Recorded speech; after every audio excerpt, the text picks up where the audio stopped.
All right. So, thank you for joining us in yet another masterclass here at Oraculos School of Astrology. These masterclasses have truly been a gem within my own life, not only to be able to host them, but to be able to host them with all of you who participate live and even you who participate via watching the recordings. It's truly been a pleasure to be able to do this work. Because for me, within the context of these master classes, I truly feel as if they give people the opportunity to experience the magic of astrology firsthand. And when I speak about this magic of astrology, it's something that really deeply moves me within my heart of hearts, because I think that this concept of astrology being a thing of magic, or this concept of astrology being the science of awe, is truly something that oftentimes we forget as astrologers. As astrologers, we get so caught up within the reality that our astrology actually works that we forget that astrology shouldn't work.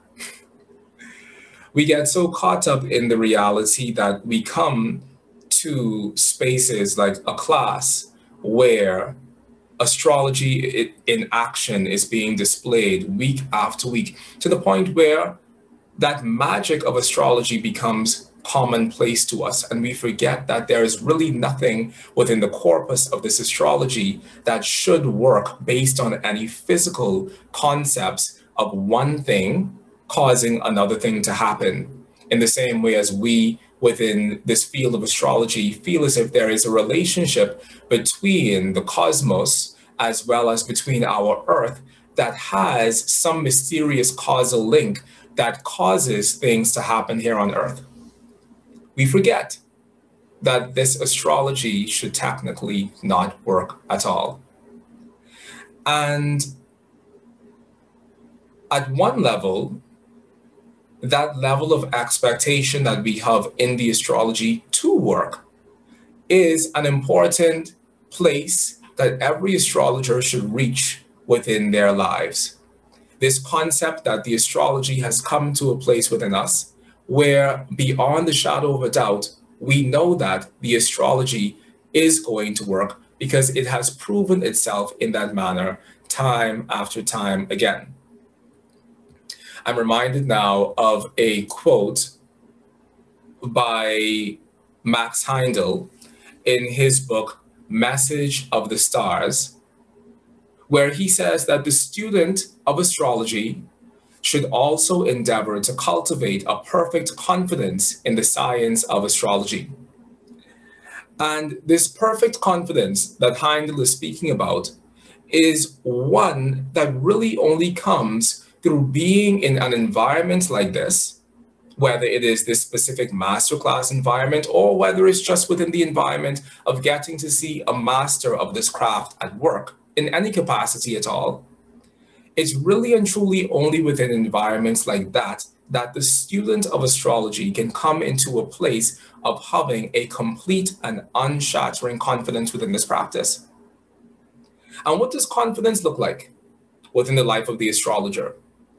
What does it mean to be confident about the astrology that we practice? What does it mean to know within ourselves, beyond the shadow of a doubt, that if there is any mistake that is made within the process of our astrological practice, that that mistake is fully to be owned by us, but that the astrology itself is perfect? What does it mean to hold ourselves in such a way with a field of human thought like astrology, which is still for so many people considered to be a pseudoscience? Still, for so many people, we see astrology, or they see astrology, and think that astrology is something that you only see in the newspapers, or astrology is that thing that you do online when you want to see if you as a Taurus should be dating this other person as an Aquarius. We have such a diluted concept of astrology within our lives, within the 21st century, within mainstream media, that it is truly a wonder that there are those amongst us who are still willing to die on that hill of astrology, because we know that astrology within itself carries this ineffable seed of divine wisdom that has the ability to speak deeply to the heart of each and every individual. So, this confidence in astrology for us must first and foremost come from experience. But as we think about experience within astrology, we have to ask ourselves, what is it we're actually experiencing? What is this astrology that we speak about? Where does it come from? Why is it here? How does it work? What is astrology?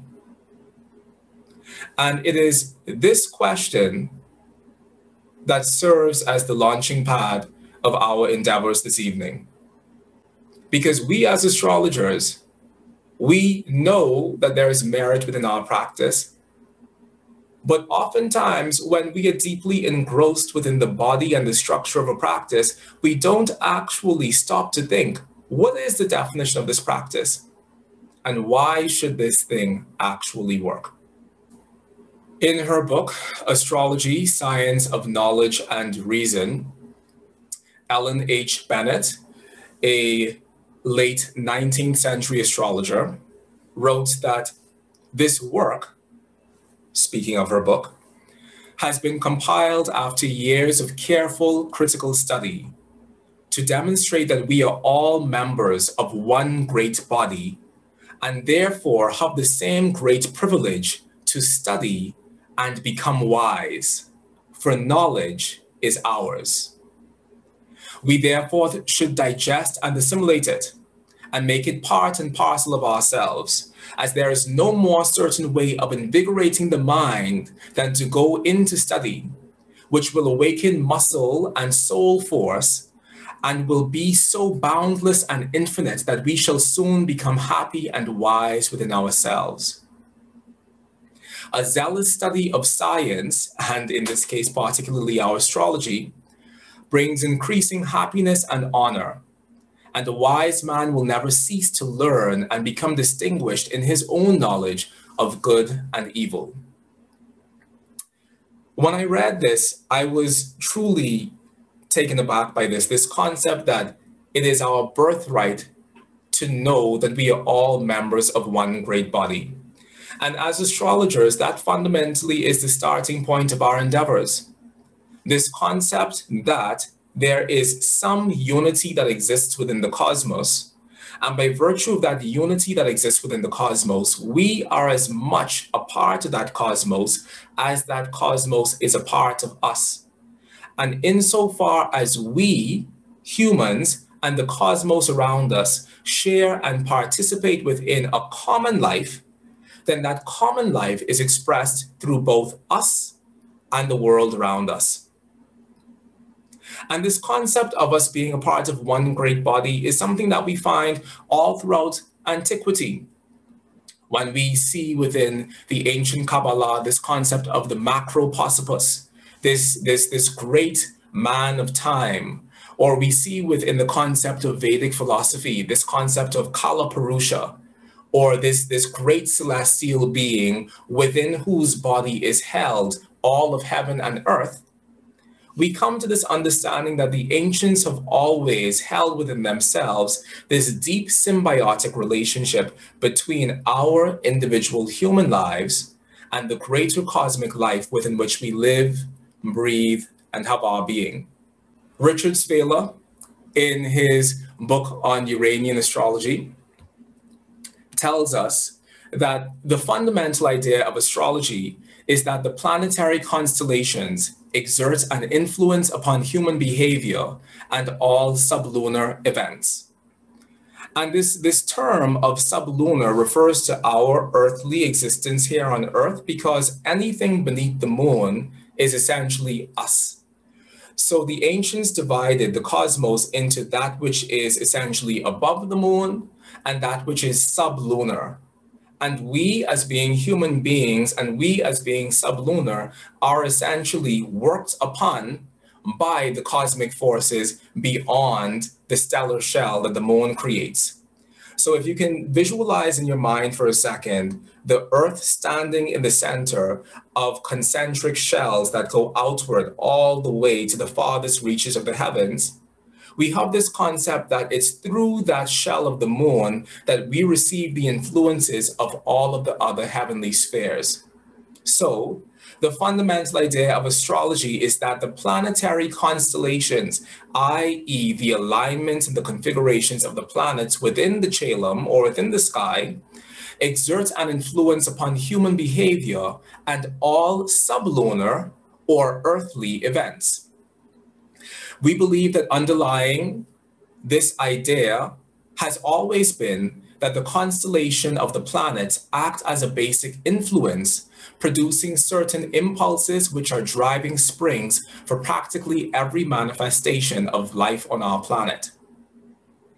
Of course, he goes on, the astrologers of old were wise enough to know that it was not the physical planets which exerted the influence, but the consciousness or the spirit whose physical manifestation the planet is.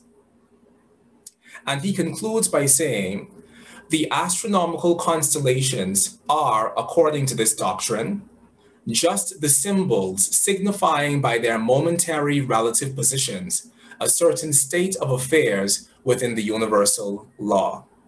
The reason why I love this concept of Svela is because it speaks about this interrelationship, not just between the stellar bodies above and us below, but it speaks to something even beyond those stellar bodies that is the prime force of motivation for everything that moves within the heavens.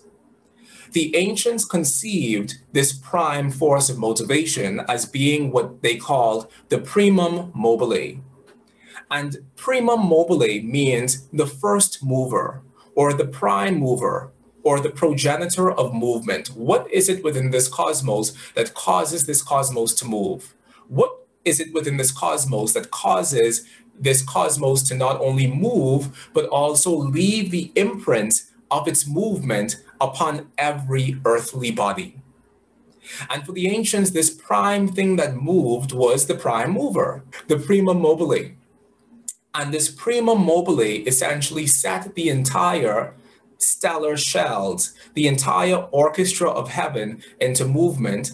And it's through the movement of the planets above that causes the different movements of the bodies that we find down here on Earth below. If we go back to the 13th century to Guido Bonatti, we find Guido Bonatti speaking about this concept of the planets being made of a quintessence or of a fifth element, which therefore made them uncorruptible within themselves, but that through the movement of the planets, one against the other, they caused corruption or they caused change within elemental bodies. Now, we don't need astrology to know that classically the ancients thought that we were created of the four elements, that we were created of the fire, the air, the water, and the earth, to give the Aristotelian delineation of the elements, because according to Aristotle, we have the fire followed by the air, followed by the water, followed by the earth, and that was the structure of the cosmos from an elemental perspective. And because the cosmos essentially consisted of these four elements, the fire, the air, the water, the earth, there is nothing else within this entire cosmic field of being that we as humans can be made of other than the fire, the air, the water, the earth. And so, therefore, because we are made of those corruptible elements, those elements that constantly get redistributed throughout all time and space, those elements which transform in terms of their relationships to each other, those elements which have their youth, which have their life, which have their aging, and which have their death, because we are made of those four elements, if there is a greater force within the cosmos that causes those four elements to move, then not only are those elements in terms of the natural world around us moved, but those elements within us that serve as the fundamental building blocks of ourselves are also moved. And therefore, because of the movement of the cosmos around us, we ourselves become altered and changed. In Guido Bonatti's book on basic astrology, and I'll hold it up. So this is Guido Bonatti's book on basic astrology, books 1 through 3, and it was translated by Benjamin Dykes. In speaking about the profession of astrology, Bonatti tells us, and there is nothing besides first philosophy in which the soul gains so much wealth as in astronomy or astrology. For through it, we know and understand impassible and unalterable creatures, i.e. the planets, being these impassible, these uncorruptible, and these unalterable creatures, and those not changing into another essence, as are the supercelestial bodies of the planets above. And through those creatures, we can reach an understanding of the Creator and know about him however much more the human mind can attain to, and we can perceive the Creator to be impassible and unalterable through the perfection of the planets above.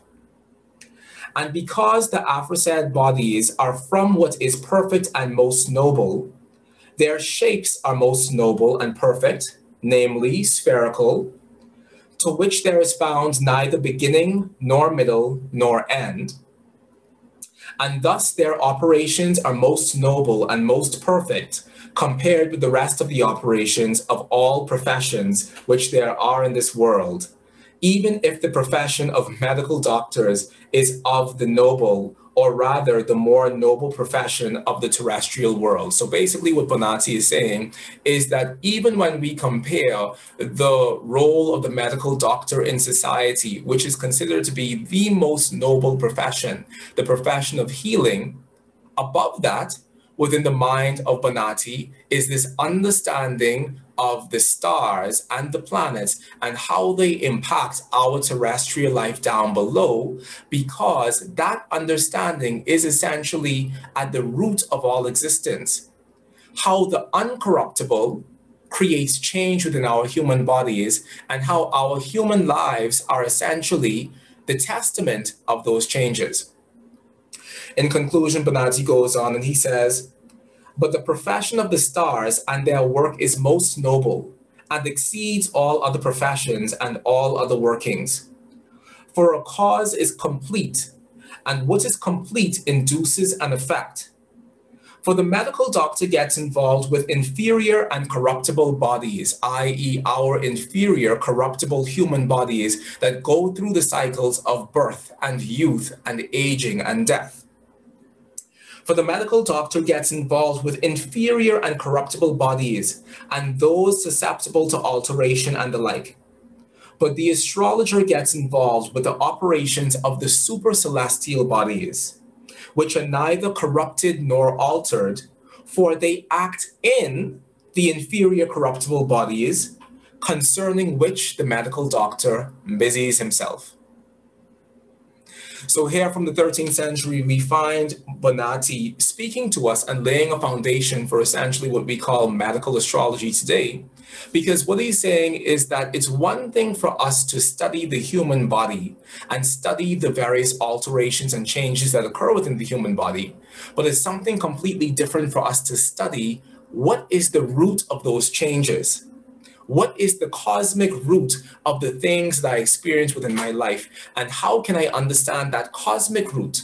Because if I can understand the cosmic roots of change, i.e., the movement of the heavens above and around me, then I can get a deeper understanding of my human predicament here on earth, and thereby lead my life with greater happiness and wisdom. We find in the works of the astrologer Raphael that the actual influence of the stars over the human mind is one of the principal points of astrology, as man is an animal subject to the same mighty laws which govern the universe at large.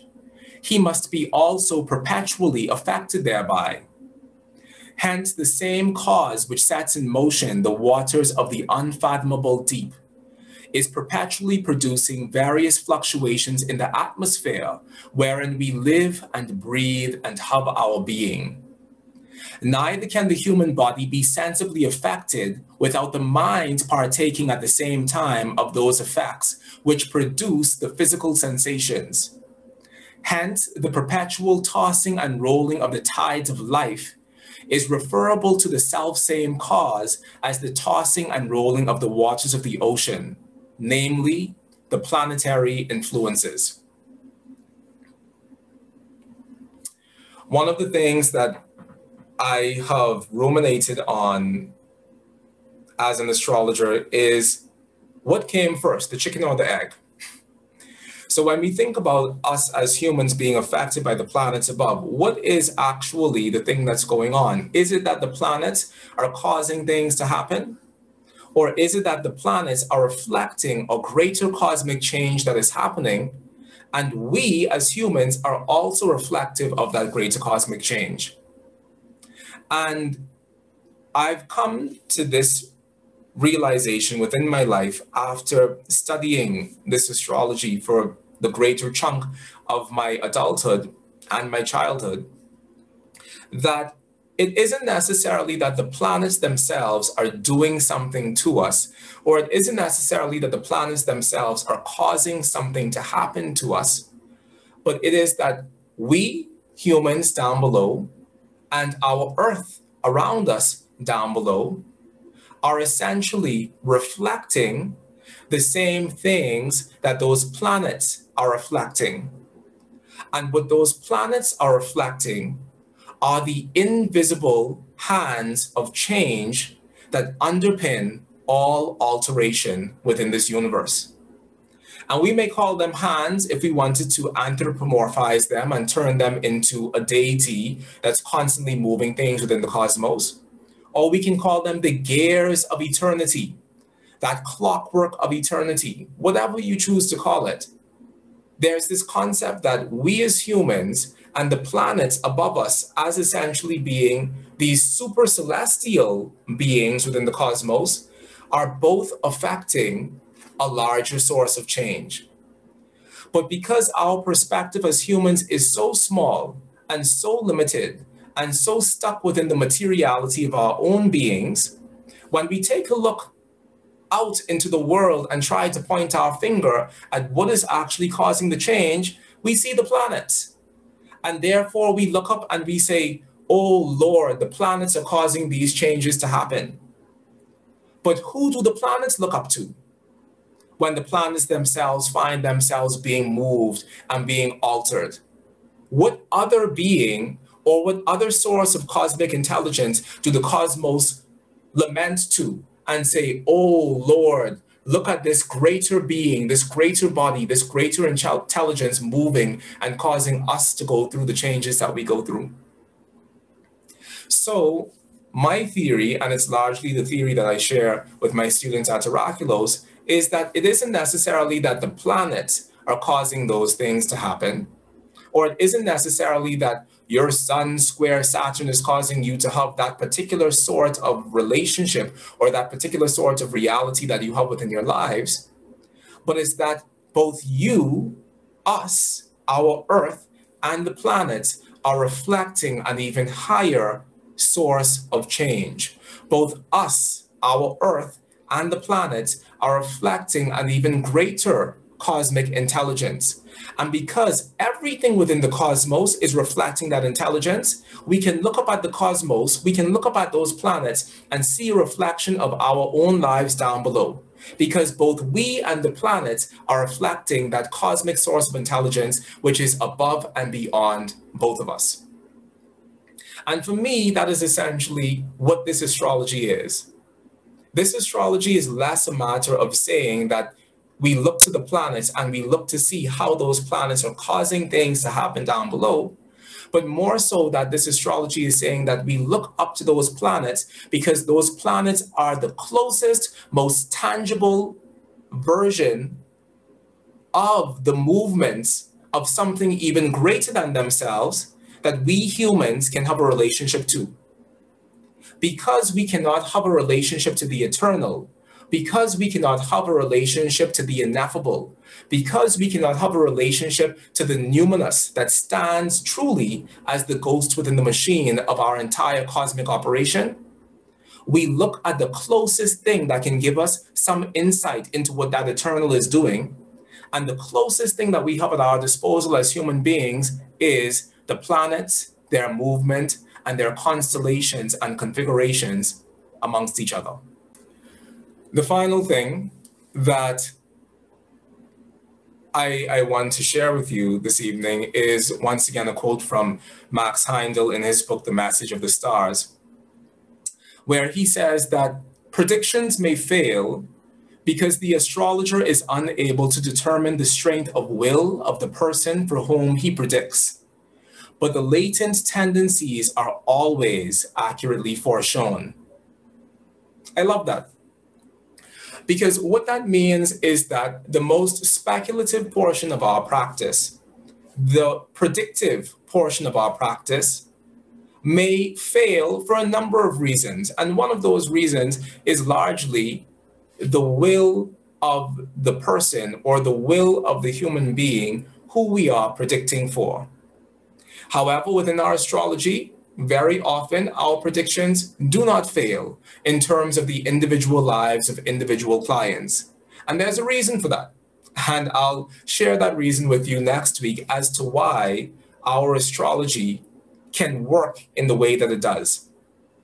But what Max Heindel says is that even though the prediction may fail, the latent tendencies are always accurately foreshown. And what that means is that the internal nature of the person who he's predicting for, or the internal constitution of that person, the elemental makeup of that person that can be told and spoken about in planetary terms by reading that person's birth chart, will always show what is true within the heart of that person's experience, because the latent tendencies of a person can be read clearly within the birth chart, which is a part of why we host these masterclasses in the first place, to teach you all, gentle viewers, how you can find and ascertain what is the inner constitution of the person. Because though the prediction may be speculative, though the prediction may fail, your ability to delineate who a person is through reading their natal chart should not. Because so strong is our awareness and so deep is our faith in our ability to speak to the heart of the fundamental constitution of a person through an analysis of their birth chart. Which is why in every masterclass we start with the question of, who has this chart? Because if we can ascertain who has this chart, then we can better have an understanding of how will this person interact with the sort of life that this chart foretells. Because a solar-ruled person will interact with life in a different way than a Saturn-ruled person. A Saturn-ruled person will interact with life in a different way than a Mercurial person. The Mercurial person will interact with life in a different way than the Venusian person. So it is absolutely critical for each of us as astrologers to know within ourselves and to have within ourselves the ability to first and foremost find the native within the nativity. And who is that native? Max Heindel concludes by telling us that within this doctrine, it is also strongly emphasized that according to this explanation, we do not have a certain fate because we were born at a particular time, but we are born at a particular time because we have a certain self-generated destiny to work out.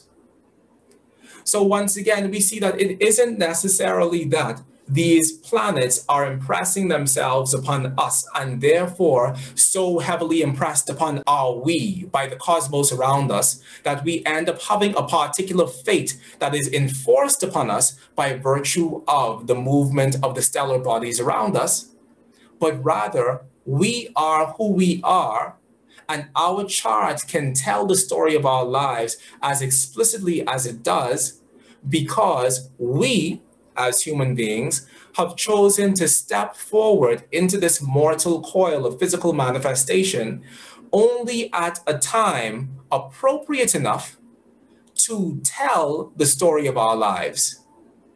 We have chosen to be born under the particular disposition of heaven that each and every one of us was born under, because that disposition of the heavens was able to express and articulate the nuances of our individual lives.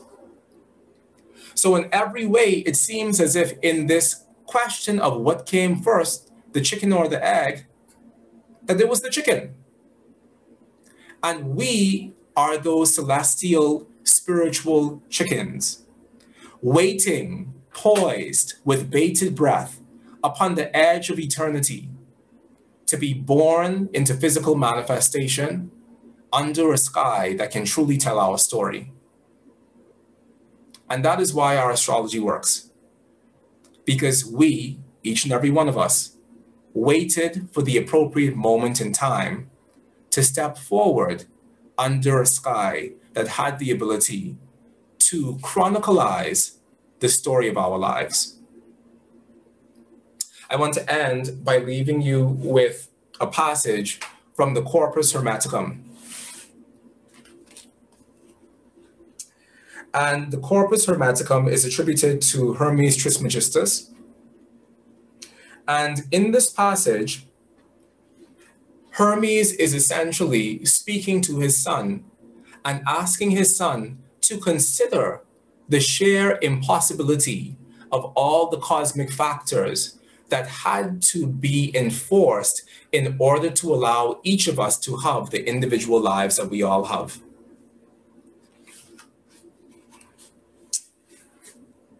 And Hermes says, "This great bear turns around itself and carries the whole universe along with itself.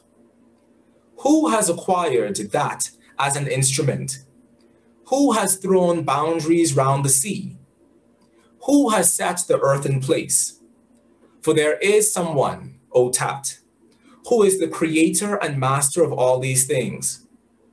It is impossible that the place, the number, and the measure be preserved without the creator who created it. For all order is created, and what is out of place and out of measure is not created. But not even that, my son, is without a master. For if the disorder is in need of order, when, so to speak, it stops the normal working of order, it is nevertheless unless a master, albeit one who has not yet brought it within the bounds of order. Oh, that you can grow wings and fly up into the air, and that poised between earth and heaven, you might see the firmness of the earth, the liquidity of the sea, the course of the rivers, and the free flow of the air, the piercing fire, the revolution of the stars, the swiftness of the heavenly movement encircling all these things. What most blessed vision, O son, to behold all that in one moment, the unmoving being moved, the unmanifest being made manifest through what it creates. This is the very order of the universe, and this is the beauty of that order. If you also wish to see God through mortal beings who are on earth and in the sea, consider, my son, man being formed in the womb, and examine carefully the skill of God's work, and understand who creates this beautiful and godlike image of the human being. Who has outlined the eyes? Who has pierced out the nostrils and the ears? Who has opened the mouth? Who has stretched and fastened the sinews of the muscles? Who has conducted the veins and their channels? Who has strengthened the bones and covered the flesh with skin? Who has separated the fingers? Who has widened the soles of the feet? Who has bored the passages through the body? Who has stretched out the spleen? Who has shaped the heart like a pyramid and joined the sinews together? Who has broadened the liver? Who has hollowed out the lungs and made the stomach capacious? Who has fashioned the most honorable parts so that they may be seen and conceal those parts which are unseemly? See how many skills arise from one substance, and how many forms are made by one impression. and all things beautiful, all things measured, all things varied. Who made all these? What mother, what father, if not the unmanifest God, who created all things by his own will?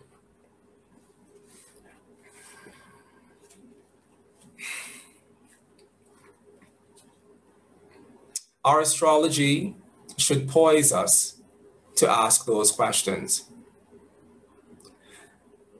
And at the precipice of our ability as astrologers, we should find ourselves looking out at the vast eternity of the cosmos above, beyond, and all around us, and ask these questions. In the dead heart of the night, in the middle of us having whatever successes or achievements we have within our practice, these questions should be central within the heart of each and every one of us as astrologers. Who has done all these things? Because our astrology only just begins to allow us to be poised to know that answer. And that's about it for this evening. Thank you all who are watching the lecture-only part of this conversation. And those of you who are sticking around for the masterclass, thank you all for still being here. I do have some announcements to make, because if I don't make those announcements, Sam will kill me.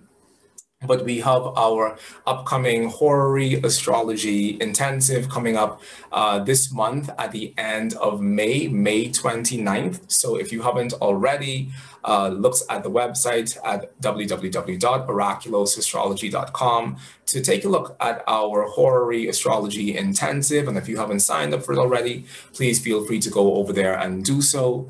Also, I will be speaking at the Northwestern Astrology Conference, NORWAC, and that's going to be at the end of this month as well on May 29th. So if you haven't already signed up for the NORWAC talk, please feel free to go and do so. And finally, for those of you who are interested in studying with us here at Oraculos, we have our Foundations of Classical Astrology program coming up. It will be the last of its kind for the next 2 years, as we take one final cohort of students through our 2-year Excellence in Astrology program. It is a delight to teach the Foundations of Classical Astrology program, but it is also something that requires a lot of energy and a lot of skill, and it definitely will require that much more energy now that we have students who are graduating from that program and going into our Practice of Concrete Astrology program. So we definitely will be taking a sabbatical from teaching that course. So if you do want to get in on our 2-year Excellence in Astrology program, literally the last time to do so will be this coming September. That starts September 8th, and you can find all the information to register for that over on our website at www.oraculosastrology.com. So I think, Philip, you had something, that you were going to contribute. Yes, can you hear me? I can hear you perfectly. Great. So what I'd like to contribute is that right along with what you were saying, you know, how you view things, is the scientific, you know, the concept of fractals, which finally came up, I guess, in the 50s or so. There was an element of mathematics that they could never figure out. It was always kind of this weird little piece, and they would just like do things without doing that. When they finally got into fractals, that was what allowed them to start creating CGI, and the fractals would allow them to create mountains and plants and trees and, you know, human beings and organic stuff. But prior to that, the only thing they could make was, you know, more geometric style forms. And so the fractals, you may have seen it, seen this stuff, where is it, you get a kind of a weird little shape here, etc. And then as you zoom in 10 times, you see that weird little shape all over the outside of a shape just like of the big shape. Mm-hmm. And as you zoom in another 10 times, you see another level of these little shapes all around the the edge of that. Mm-hmm. And so it's kind of like that, where the energy is, and and as you change the algorithm a little bit, then the whole picture changes. Definitely. So that's how I see this working. That Definitely. I came in at a very particular moment with a particular combination, whatever, and out levels out is where you could see it. And the very first or maybe second level out is the planets from here. And like an electron, looks like the solar system, and it just everything's a reflection of everything else on one level in that moment. Thank you so much for sharing that, Philip. And definitely this concept of the fractal universe, where no matter how small you separate a segment from the greater whole, the whole will always be contained within the segment. And that is definitely, this concept of the fractal universe is definitely one of the philosophies that underpins our astrology, that the entirety of this cosmic body is contained within the segment of this cosmic body, i.e. us as the human beings who are those fractals, or who are those shards. Within Kabbalah, there's this concept that there is a shard of divinity, and these shards of divinity that are strewn throughout all of our material world. And our job essentially is to collect those shards of divinity and re-elevate them into the one body of the divine. And that is what all of us are here to do. But we ourselves are those shards of fractal awareness. We ourselves are those shards of that one unified body of the Supreme. So thank you so much for sharing that. And it also goes along with the idea of the holographic universe. Definitely. So where any hologram, any part of the hologram contains the whole. Definitely. My students at Oraculos have heard me speak about the holographic nature of our astrology many times, that no matter what portion of astrology we're practicing, ideally all branches of astrology contain the entire shape of astrology within it. So a lot of synchronicities for sure. Anybody else before we dive into our chart delineation for this evening? I do have a question. Go ahead, Laurent. So it was about when you had mentioned who would the planets essentially pray to. I was thinking that it could be black holes, for example, because to me, black holes represent like the womb of the universe, or where the energy would protrude out of. And my question was just like, where do black holes fit into the field of astrology? Because I don't really hear much about them ever. I'm also a beginner. Well, you are true. That is true that we don't hear much about black holes fitting within the context of our astrology, because we don't have astrologers who are actively working within those fields of astrophysics and quantum physics to be able to bring that discussion more strongly into the fore of our field.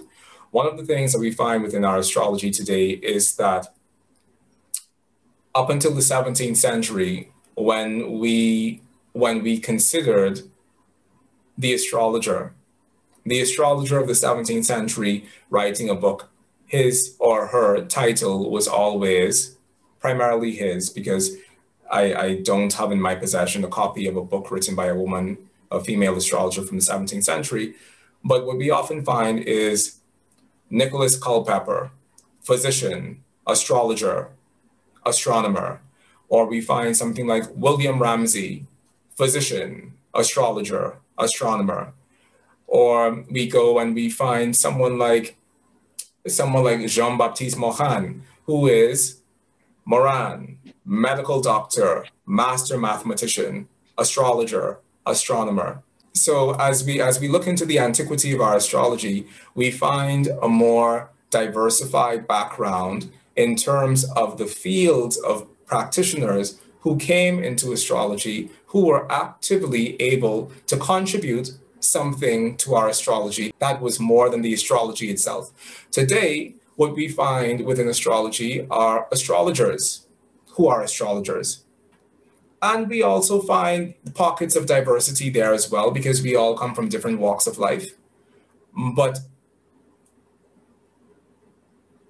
What I'm saying to this end is that we need far more diverse practitioners within our field of astrology to push forward these conversations. And it shouldn't just be by the amateur astronomer who just has a telescope and knows where things are in the sky. People who actively have gone and have done that mammoth task of receiving education in these fields are the people who we need within our field of astrology in order to move our entire field forward, so that questions like the ones that you're asking can be answered not just amongst us as amateur astronomers, but those questions can be answered from the highest level that astronomy has been able to answer those questions. There's a book called The Essentials of Medical Astrology by a Dr. Sharak, operating out of India, who is a medical surgeon. He is a doctor of surgery. He is the head of a department of surgery for one of the institutions in India. And he's also an astrologer. And what he says in that book is that the people who are holding medical astrology in their hands should have a medical background, because the work, the sort of research work that we need to do in order to push forward a field like medical astrology, it truly can only happen within a person who is a master of both those fields, a master of the field of medicine, as well as a master of the field of astrology. What we find is that oftentimes we have people who have no astrological background trying to perform astrological research. And then by virtue of that, what we have happening is a refutation of astrology because it was wielded in the hands of someone who doesn't have the range in order to really do the sort of work that's necessary.